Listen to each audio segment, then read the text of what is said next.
कहानी की शुरुआत होती है साल 2079 में, जहां हम अपने हीरो स्नो को देखते हैं, जो पहले सीआईए का एक एजेंट हुआ करता था। इस वक्त अमेरिका की एक हाई सिक्योरिटी जेल में सीक्रेट सर्विस का डायरेक्टर स्कॉट लैंगरल उससे पूछताछ कर रहा था। लैंगरल बार बार पूछ रहा था कि न्यूयॉर्क के उस कमरे में कर्नल के साथ क्या हुआ था, लेकिन हर सवाल के जवाब में स्नो कोई मजाक कर देता और हर एक मजाक की कीमत उसे जोरदार मुक्के खाकर चुकानी पड़ रही थी। अब कहानी समय में थोड़ा पीछे गई। यहाँ स्नो एक सस्ते से मोटेल की कमरे में था, जहाँ एक अनजान आदमी उसका गला दबा रहा था। मगर स्नो हार मानने वालों में से नहीं है, इसीलिए वो भी डटकर मुकाबला कर रहा था। तभी वो आदमी उसे जोर से टेबल पर पटकने लगा और तभी स्नो के फोन पर एक कॉल आई, जो उसके दोस्त मेस की थी। अब स्नो ने अपने सर से हमला करके उस आदमी को अपने ऊपर से हटा दिया और फिर तुरंत पलटकर वापस लड़ने लगा। दोनों ने लड़ते हुए कमरे में पूरी तरह तोड़ फोड़ मचा रखी थी। आखिरकार स्नो ने किसी तरह बंदूक छीनकर दुश्मन को गोली मार दी, जिसके बाद वो आदमी जमीन पर गिर पड़ा, जहां उसके साथ दो और लाशें पड़ी थी। आखिरकार स्नो ने फोन उठाया। मेस ने टेंशन भरी आवाज में बताया कि तुझे चारों तरफ से घेर लिया गया है, जल्द से जल्द वहां से निकलना होगा तुझे। स्नो घुटनों के बल बैठकर कर्नल के पास गया। कर्नल ने अपना लाइटर उसके हाथ में दिया और कहा कि वो उनके हाथ नहीं लगना चाहिए। स्नो ने पास में बड़े ब्रीफकेस की तरफ देखा और कहा कि सब कुछ ठीक हो जाएगा, मगर उसी पल कर्नल ने दम तोड़ दिया। अब स्नो ब्रीफकेस को उठाने ही वाला था कि बाहर सायरन की आवाज ने बता दिया कि पुलिस आ चुकी है। स्नो ने गद्दे का इस्तेमाल करके पुलिस वालों को चकमा दिया, उन्हें जोर से मारा और कमरे से निकलकर सीधा छत पर जा पहुंचा, जहां उसके पास कूदने के अलावा कोई दूसरा रास्ता नहीं था। वो सीधा नीचे जमीन पर जा गिरा और ब्रीफकेस भी उसके पास ही था। उसने तुरंत ब्रीफकेस उठाया और भागना शुरू कर दिया, क्योंकि पुलिस उसके पीछे पड़ चुकी थी। तभी उसे एक बाइक दिखी और बिना एक सेकंड लगाए उसने वो चुरा ली। अब वो हाईवे पर फुल स्पीड में बाइक दौड़ा रहा था। इसी बीच उसे मेस का कॉल आया। उसने स्नो को सबवे पर मिलने को कहा और साथ ही फोन को तुरंत फेंक देने को कहा, क्योंकि पुलिस वाले उसे ट्रैक कर रहे थे। स्नो ने बिना देर किए फोन को गिरा दिया और उसी वक्त उसका पीछा कर रहा हेलीकॉप्टर अचानक धमाके से फट गया। फिर जैसे ही सबवे स्टेशन नजर आया, स्नो बाइक को सीधा अंदर ले गया और रेलवे ट्रैक पर गिरने से पहले वो बाइक से कूद गया। फिर वो दौड़ता हुआ स्टेशन के अंदर से गुजरा और प्लेटफॉर्म नंबर 10 पर पहुंच गया, बिल्कुल उसी वक्त जब ट्रेन निकलने वाली थी। दरवाजे बंद होने से एक सेकंड पहले उसने ब्रीफकेस को अंदर फेंक दिया, जिसे ऐन वक्त पर मेस ने पकड़ लिया, लेकिन तभी पुलिस पीछे से आई और उसे गिरफ्तार कर लिया। अब कहानी वापस आज के समय पर आई, यानी जब स्नो जेल में था। लैंग्रल ने उसे बताया कि कर्नल को निगरानी में रखा गया था, क्योंकि वो स्पेस प्रोग्राम के सीक्रेट बेच रहा था। लेकिन यही स्नो का मानना था कि कर्नल तो उन सीक्रेट्स को बचा रहा था, मगर लैंग्रल तो मन में सोच चुका था कि कर्नल को स्नो ने ही मारा है। जब स्नो ने इससे मना किया, तब लैंग्रल ने मोटेल रूम का एक छोटा सा क्लिप दिखाया, जिसमें स्नो कर्नल के पीछे खड़ा बंदूक चला रहा था और कर्नल जमीन पर गिर गया। स्नो ने कहा कि सच ये नहीं है, पर लैंग्रल अपनी आंखों से देखी चीज को कैसे झुकलाता। सवाल बढ़ते रहे, पर स्नो ने एक का भी जवाब नहीं दिया। तभी कमरे का दरवाजा खुला और एक नया ऑफिसर अंदर आया, जिसका नाम था हैरी शॉ। शॉ ने अब लैंग्रल की जगह लेते हुए कहा कि आगे मैं संभालता हूँ। तब स्नो शॉ से कहने लगा कि मुझे एक चीज चाहिए, जो मैंने आखिरी बार ट्रेन में देखी थी। दोबारा एक फ्लैशबैक शुरू हुआ और हम देखते हैं कि मेस प्लेन से उतरा और सीधा स्टेशन के लॉकर्स की तरफ गया। यहाँ उसने ब्रीफकेस को छुपा दिया, लेकिन किस्मत उसके साथ नहीं थी। एक पुलिस वाले ने लॉकर पर लगी हुई की चेन देख ली, जो मेस गलती से वहीं पर छोड़ गया था। मेस घबराकर वहां से निकलने लगा, लेकिन जल्दी में वो एक आदमी से टकरा गया। इस टक्कर से उसकी बंदूक हाथ से छूटकर जमीन पर गिर गई और अचानक से गोली चल गई, जो सीधा जाकर एक पुलिस वाले को लगी। जिसके बाद दूसरे ऑफिसर ने बिना देरी किए मेस को गोली मार दी और उसे पकड़ लिया। अब इंटेरोगेशन रूम में शॉ ने स्नो से पूछा कि उसका बैकअप साथी कौन था। स्नो ने जोर से कहा कि मैं नहीं बताऊंगा, क्योंकि तुम सीधा जाके अपने बॉस को बता दोगे। लेकिन इसके साथ साथ उसने टेबल पर पड़ी सिगरेट की राख से चुपके से मेस का नाम लिख दिया। अब शॉ पूरी बात समझ चुका था। उसने बिना ज्यादा दिखाए राख को साफ कर दिया और पूछताछ वहीं पर खत्म कर दी। इसके बाद हम प्रेसिडेंट की बेटी एमिली को देखते हैं। वो इस वक्त एक स्पेसशिप में कहीं जा रही थी। उसके साथ उसका बॉडीगार्ड हॉक और उसकी दोस्त कैथरीन भी थे। कुछ पुलिस वाले भी उनके साथ सफर कर रहे थे, जिनमें जेल का वार्डन बांस भी शामिल था। ये लोग MS-1 नाम की एक हाई सिक्योरिटी स्पेस जेल में जा रहे थे, जहां पर लगभग 500 कैदियों को रखा गया था और आज तक कोई बाहर नहीं निकला वहां से। बांस ने बताया कि जब ये जेल पूरी तरह खुल जाएगी तो यहाँ पर 5 लाख अपराधियों को रखा जाएगा। बांस ने समझाया कि MS-1 दुनिया की इकलौती ऐसी जेल है जहां आज तक ना तो मारपीट हुई है और ना दंगे, क्योंकि यहाँ पर कैदियों को खास टेक्नोलॉजी की मदद से सुला दिया जाता है। यही बात एमिली को परेशान कर रही थी। असल में रिपोर्ट आई थी कि स्टैटस नाम की इस टेक्नोलॉजी का लोगों के दिमाग पर असर पड़ता है, वो अपनी यादें तक भूलने लगते हैं। लेकिन बांस ने कहा कि ये प्रेस वाले कुछ भी छापते रहते हैं मैम। उसने ये भी बताया कि जेल का डिफेंस सिस्टम बहुत आधुनिक हथियारों से लैस है।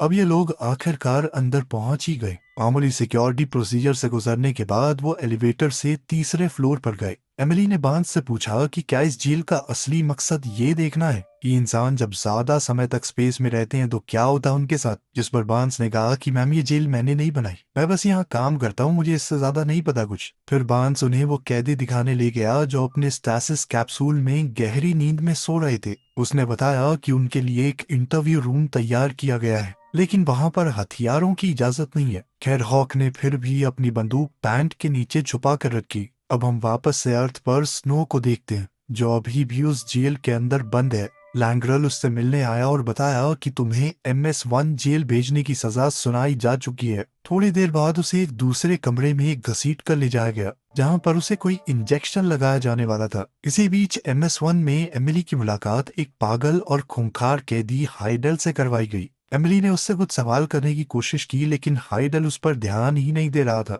हॉक को यह बिल्कुल पसंद नहीं आया और कैदी को कंट्रोल करने के लिए उसने उसका सर टेबल पर जोर से दबा दिया। लेकिन हाइडल ने इस मौके का फायदा उठाया और हॉक की छुपी हुई बंदूक चुरा ली। हॉक को धक्का देकर उसने दीवार के एक हिस्से पर गोली चला दी, जिससे वहां पर एक जबरदस्त धमाका हुआ। इस धमाके से कमरे में मौजूद सब लोग हिल गए और हॉक बेहोश हो गया, मगर हाइडल जरा सा भी नहीं घबराया। उसने अपने पैरों की जंजीरों पर गोली चलाकर खुद को आजाद किया और सीधा एमिली के पीछे भागा, जो पहले ही कमरे से भागने की कोशिश कर रही थी। हाइडेल ने उसके पैर में गोली मार दी, लेकिन एमिली ने बीच में दरवाजा बंद कर दिया और किसी तरह वहां से बच निकली। फिर हम स्पेस पुलिस के एक शिप को देखते हैं, जहां पर अलार्म बजने लगे थे और उन्हें MS-1 में लगी हुई आग की चेतावनी मिल चुकी थी। उधर एमिली कंट्रोल रूम में घुसी और एक साइंटिस्ट को छुपने को कहा और फिर वो खुद भी छुप गई। मगर जल्द ही हाइडेल भी उस कंट्रोल रूम में घुस आया। उसने अपनी बंदूक साइंटिस्ट पर तान दी और गुस्से में पूछा कि एमिली कहाँ है। साइंटिस्ट बहुत कंफ्यूज था, उसे कुछ भी समझ नहीं आ रहा था। कोई जवाब न मिलने पर हाइडेल और भी भड़क गया। उसने साइंटिस्ट को जोर से धक्का दिया, जिससे वो कंट्रोल पैनल्स के बटन्स पर जा गिरा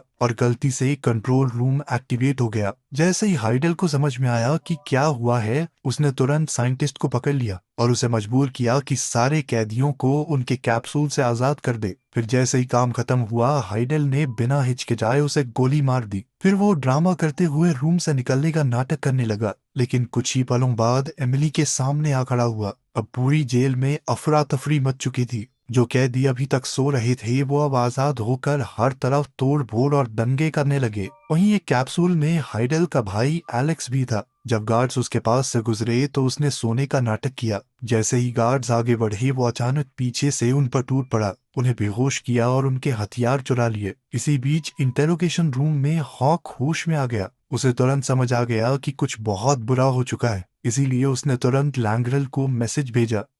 उधर कंट्रोल रूम में हाइडेल ने एमिली को पकड़ लिया था। उसने एमिली को टेबल पर जोर से दबाया। वो उसके साथ जबरदस्ती करने की कोशिश कर रहा था। तभी एलेक्स वहां पहुंच गया, जो कैदियों के एक छोटे से ग्रुप का लीडर बन चुका था। उसने हाइडेल को रोका और कहा कि हमें पुलिस का सामना करना है, उसके लिए हमें हॉस्टेज चाहिए होंगे, हम इस लड़की को ढाल बना सकते हैं। उसी वक्त पुलिस ने कैदियों से संपर्क करने की कोशिश की। तभी एलेक्स ने स्क्रीन पर पुलिस स्पेसशिप्स को अपनी तरफ आते हुए देखा और वो समझ गया कि उन्हें घेर लिया गया है। अब हाइडेल ने एक और साइंटिस्ट को पकड़कर सिक्योरिटी सिस्टम एक्टिवेट करने को कहा, मगर साइंटिस्ट ने डर के मारे बड़ा सा रेड बटन दबा दिया, जिससे उस आधुनिक जेल के हथियार एक्टिवेट हो गए और उसने पुलिस की शिप्स पर ही फायरिंग शुरू कर दी। इसी दौरान लैंग्रल और शॉ व्हाइट हाउस में प्रेसिडेंट से मिलने गए और उन्हें MS-1 के हालात बताए। प्रेसिडेंट अपनी बेटी को लेकर बहुत परेशान था, लेकिन एमिली के शरीर में लगी हुई एक चिप की वजह से उसे पता है कि अभी तो वो जिंदा है। वो डिवाइस हर वक्त एमिली के शरीर को ट्रैक करता है। अब लैंगल वहां पर सीधा स्पेशल फोर्सेस को भेजना चाहता था, लेकिन शॉ ने कहा कि पहले थोड़ा सोच लेते हैं। उसने समझाया कि अगर फौजियों को भेजा गया तो एमिली की जान खतरे में पड़ सकती है। फिर उसने एक दूसरा प्लान बताया जिसमें सिर्फ एक आदमी ये काम कर सकता है।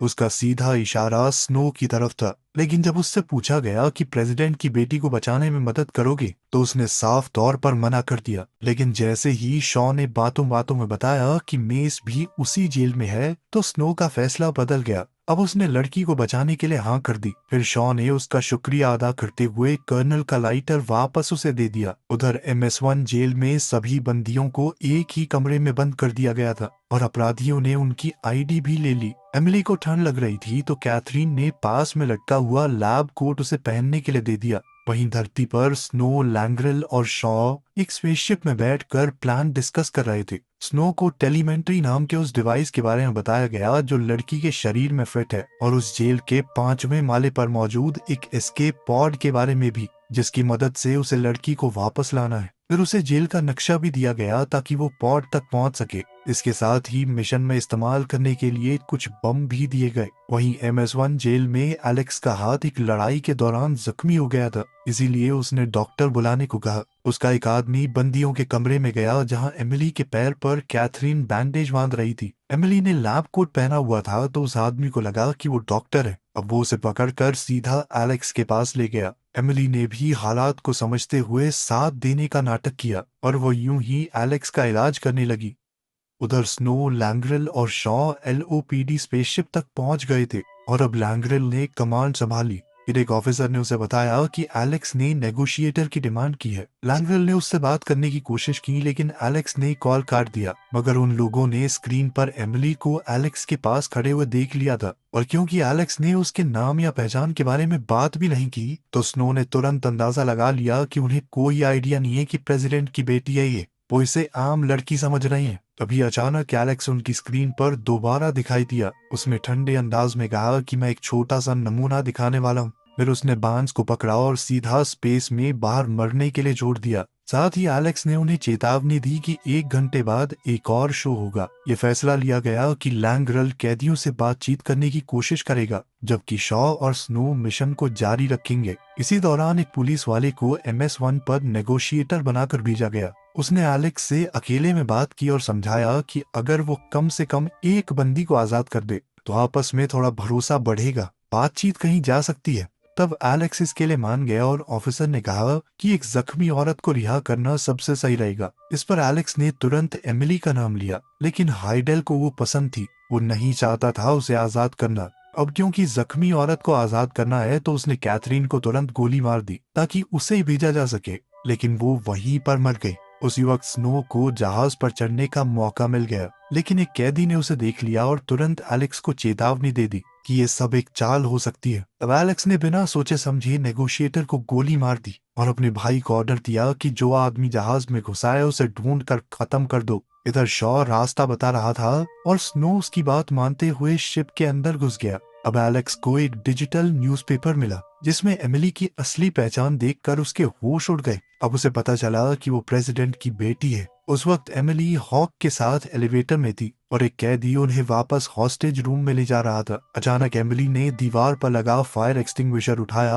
और सीधा उस कैदी के चेहरे पर चला दिया। हॉक ने इसी मौके का फायदा उठाकर कैदी पर हमला किया, लेकिन जैसे ही एलिवेटर का दरवाजा खुला सामने स्नो खड़ा था। कैदी ने स्नो को जोर से मुक्का मारा, उसे एलिवेटर से बाहर फेंका और थोड़ी जद्दोजहद के बाद उसका गला पकड़कर दीवार पर पटक दिया। फिर स्नो ने तुरंत कुछ बॉम्ब्स उस आदमी के गले के आसपास लगा दिए और एक जबरदस्त धमाका कर दिया। तभी एमिली वापस आई और उसने फायर एक्सटिंग्विशर से स्नो पर भी हमला कर दिया, ये सोचकर कि वो भी दुश्मन है। फिर वो हॉक के साथ भागकर एक सुरक्षित बंद कमरे में घुस गई। जैसे ही वो कमरा बंद हुआ, एमिली के टेलीमेंट्री डिवाइस पर नाइट्रोजन अलर्ट आ गया। कमरे के बाहर स्नो, लैंग्रेल और शॉ को बता रहा था कि क्या हुआ है, लेकिन तभी एलिवेटर से एलेक्स और उसके आदमी बाहर निकल आए, जिस वजह से स्नो को छुपना पड़ा। आखिरकार उन्होंने वो कमरा ढूंढ लिया जहाँ एमिली छुपी हुई थी। अब एलेक्स ने अपने आदमियों से कहा कि 2 इंजीनियरों को पकड़ के लाओ, अभी निकालते हैं इस लौंडिया को। वहीं स्नो शिप में छुपते छुपाते घूम रहा था और एक कंप्यूटर तक पहुंच गया। वहां उसने मेस की लोकेशन को सर्च किया। उसे एमिली के ऑक्सीजन प्रॉब्लम के बारे में भी पता चला, लेकिन कमरा बंद होने की वजह से उसे समझ नहीं आ रहा था कि क्या करे। उधर बंद कमरे के बाहर दो इंजीनियर आ गए। तब एलेक्स ने एक को गोली मार दी ताकि दूसरा प्यार से बात मान जाए, और हुआ भी बिल्कुल वैसा ही। इसी बीच स्नो शिप के एसी डक्ट के अंदर रेंग रहा था, मगर वो ये नहीं जानता था कि एक कैदी उसका पीछा कर रहा है। आखिरकार वो जहाज के टोर्सियन सिस्टम तक पहुंच गया, जो जहाज में पृथ्वी की तरह ग्रेविटी बनाता है। अब जैसे ही वो आगे फिसले तो कैदी उस पर टूट पड़ा। फिर दोनों हवा में तैरते हुए लड़ने लगे। स्नो ने उसे जोर से धक्का दिया और एग्जिट के एज को पकड़ लिया, लेकिन कैदी ने उसकी टांग पकड़ ली। वहीं कंट्रोल रूम में बैठा हाइडेल ये सब कैमरा पर देख रहा था। उसने तुरंत कंट्रोल्स पर गोली चलाकर टोर्सियन सिस्टम बंद कर दिया। अब ग्रेविटी खत्म होते ही स्नो के लिए लटकना मुश्किल हो गया। फिर उसने कैदी को गोली मारकर हटा दिया, लेकिन अचानक रस्सी टूट गई और वो सीधा नीचे गिरने लगा। और तभी शॉ के लोगों ने टोर्सियन सिस्टम वापस से एक्टिवेट कर दिया और स्नो बिल्कुल प्लान के मुताबिक फिसलता हुआ बाहर निकल गया। उधर सिक्योर रूम के अंदर एमिली और हॉक बाहर की आवाजें सुन रहे थे, जहां लोग दरवाजा तोड़ने की पूरी कोशिश कर रहे थे। जो इंजीनियर दरवाजा खोलने की कोशिश कर रहा था वो नाकामयाब हो गया। अब जैसे ही नए इंजीनियर को उसकी जगह पर बुलाया गया, एलेक्स ने बिना हिचकिचाए पहले वाले को गोली मार दी। खैर, अंदर ऑक्सीजन खत्म होने वाली थी। हालात इतने खराब हो चुके थे कि हॉक ने अपनी जान कुर्बान कर दी ताकि बची हुई ऑक्सीजन एमिली को ज्यादा देर तक मिल जाए। उधर स्नो अभी भी शाफ्ट्स के जरिए रेंग रहा था। आखिरकार उसे वो कमरा मिल गया और उसने शाफ्ट का ढक्कन ब्लास्ट करके एंट्री मारी। जब उसने एमिली को देखा तो वो बेहोश हो चुकी थी, लेकिन शॉ के पास एक मेडिकल किट थी। एक डॉक्टर की इंस्ट्रक्शंस मानते हुए वो जैसे तैसे एमिली को वापस होश में ले आया। होश में आते ही एमिली चौंक गई और उसने स्नो को जोर से धक्का दे दिया। तब स्नो ने शांत होकर कहा कि वो उसकी मदद के लिए आया है। फिर वो उसे शाफ्ट के जरिए बाहर ले गया, लेकिन जाने से पहले वो एलेक्स और उसके आदमियों के लिए एक बम छोड़ गया। जैसे ही वो लोग कमरे में घुसे तो वहां जोरदार धमाका हुआ। पता नहीं कैसे एमिली और स्नो को गाइड कर रहे शॉ की आवाज अब सभी कैदियों को भी सुनाई दे रही थी। फिर एलेक्स ने एक कम्युनिकेटर ऑफिसर को अपने पास बुलाया। एलेक्स ने उससे कहा कि सिग्नल काट दे वरना तेरी गर्दन काटूंगा मैं।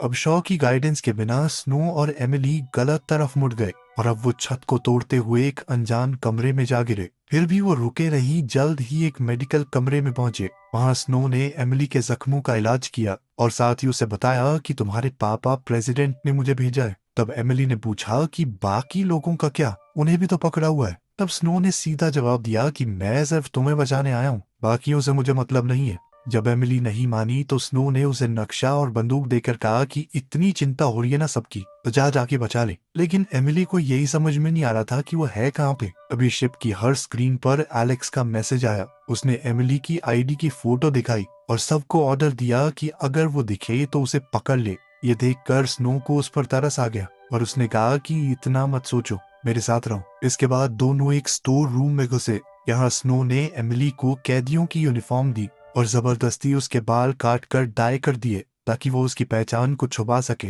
साथ ही उसने एमिली को एक टोपी दी और फिर अचानक से उसके चेहरे पर एक मुक्का मार दिया ताकि एक और निशान बन जाए, बिल्कुल भी पहचान में न आए।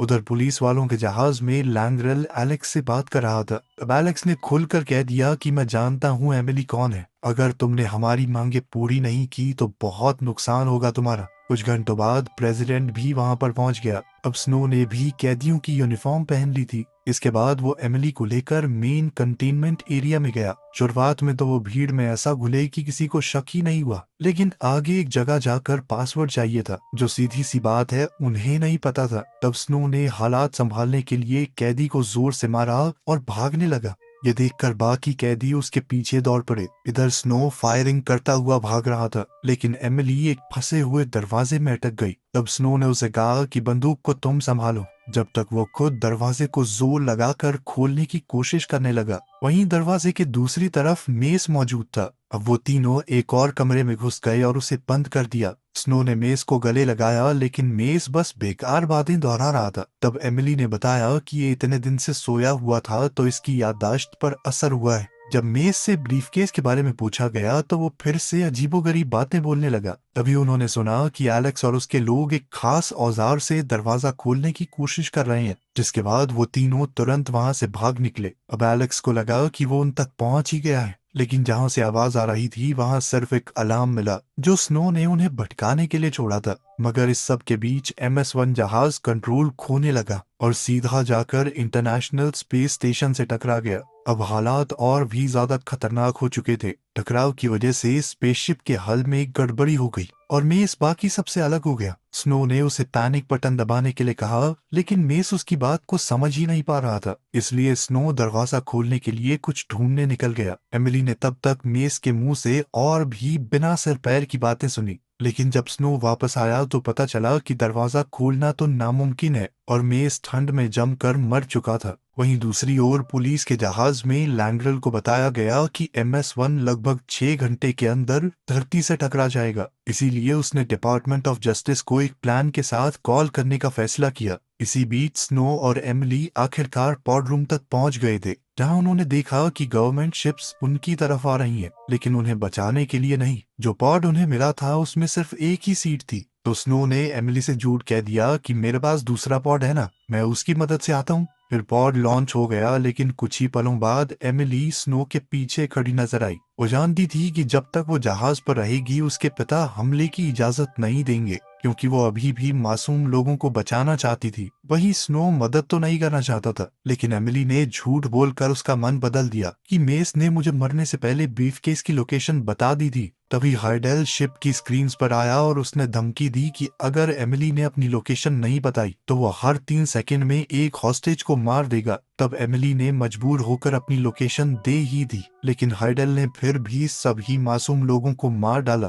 फिर स्नो ने उसे खींचकर एलिवेटर में डाला ताकि यहाँ से निकल सके, और तब एमिली ने सच बताया कि उसे ब्रीफकेस की लोकेशन नहीं पता। अब एलिवेटर फ्लोर्स के बीच में अटक गई थी, तो स्नो ने जोर लगाकर दरवाजे खोले। फिर दोनों एक कमरे में कूद गए जहां उन्हें सबूत मिले कि कैदियों पर एक्सपेरिमेंट किए जा रहे थे। लेकिन तभी एलेक्स और उसके आदमी वहां पहुंच गए। स्नो ने बचने की कोशिश की, लेकिन एक गोली ने उसे शाफ्ट्स में गिरा दिया। इसके बाद एलेक्स एमिली को वापस कंट्रोल रूम में ले गया। उधर शाफ्ट में जब स्नो को होश आया तब शॉ ने एक प्राइवेट लाइन की मदद से उससे बात की। शॉ ने सबसे पहले मेस के बारे में पूछा और फिर बताया कि यहाँ से निकलना कैसे है। उधर कंट्रोल रूम में एलेक्स लैंग्रेल से बात कर रहा था, जो उसे हमले की धमकी दे रहा था। एलेक्स ने एमिली से कहा कि वो अपने पिता से हमला बंद करने को कहे, लेकिन एमिली ने कहा कि पूरी जेल को उड़ा देना चाहिए, सिर्फ दरिंदे बचे हैं यहाँ पर। लेकिन फिर भी प्रेसिडेंट ने हमला करने से मना कर दिया, जिसके बाद लैंग्रेल ने कॉन्स्टिट्यूशन रूल्स का इस्तेमाल करके उन्हें उनकी पोस्ट से हटा दिया, क्योंकि प्रेसिडेंट अपने निजी मामले को देश से ऊपर रख रहा था। इसके बाद लैंग्रेल ने हमले की इजाजत दे दी।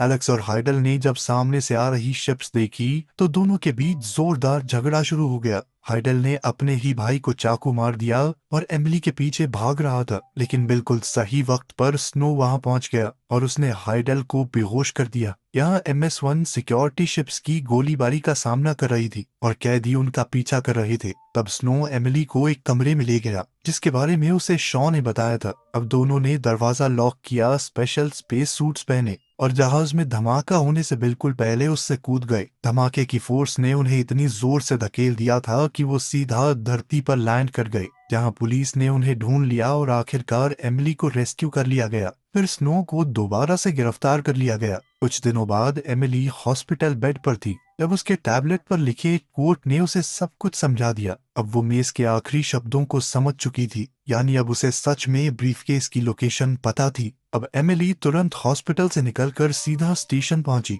और मेस के शब्दों में छुपा हुआ नंबर डिकोड किया। उसी नंबर की मदद से उसने सही लॉकर खोलकर आखिरकार ब्रीफकेस हासिल कर लिया। इसके बाद वो मोटेल रूम भी गई और वहीं हमें पता चला कि उस दिन आखिर क्या हुआ था। स्नो ने बिल्कुल उस वक्त गोली चलाई थी जब एक छुपे हुए हमलावर ने कर्नल पर गोली चला दी थी, और लैंग्रेल जो कि साथ की बिल्डिंग की छत से सब कुछ देख रहा था, उसे लगा कि गोली स्नो ने ही मारी है। फिर एमिली ने ब्रीफकेस अपने पिता को दिया और कहा कि कुछ तो आपको करना होगा। इसके बाद हम डिटेंशन सेंटर को देखते हैं, जहां शॉ स्नो से मिलने आया था। तब एक पुलिस वाला ब्रीफ केस शॉ के पास लेकर आया ताकि उसे स्नो को दिखाया जा सके। स्नो ने समझाया कि कर्नल सीक्रेट्स बेच नहीं रहा था बल्कि उन्हें वापस कर रहा था वो तो। लेकिन जब शॉ ने ब्रीफ केस खोला तो वो एकदम खाली निकला। स्नो ने तुरंत कहा कि ये तो बड़ी अजीब बात है, तुम्हें पहले से पासवर्ड कैसे पता? तब ये खुलासा होता है कि शॉ एक खबरी था और लैंग्रेल वहां उसे गिरफ्तार करने पहुंच चुका था। अब उसकी बेगुनाही साबित हो चुकी थी तो स्नो आखिरकार डिटेंशन सेंटर से बाहर निकला।